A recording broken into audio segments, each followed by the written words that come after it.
ملفات شائكة، فعلا ملفات شائكة. في هذا البرنامج نطرح جميع الملفات، جميع القضايا بدون حدود. ما قام على باطل وهو باطل، ليس هناك خطة. وإيصال هذه المقترحات لأصحاب وذوي الاختصاص كلهم في شأنه.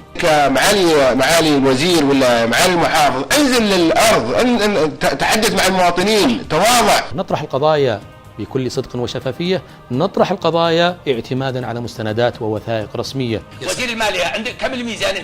118 مليار. طيب أنت يا وزير الخدمة المدنية عندهم وظائف؟ نعم عندهم عجز في الوظائف، عينهم انتهينا.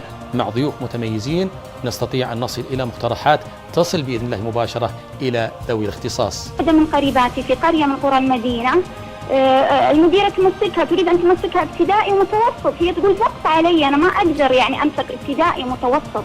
هذا البرنامج يأتي كل أسبوع يوم الاثنين الساعة 9 مساء.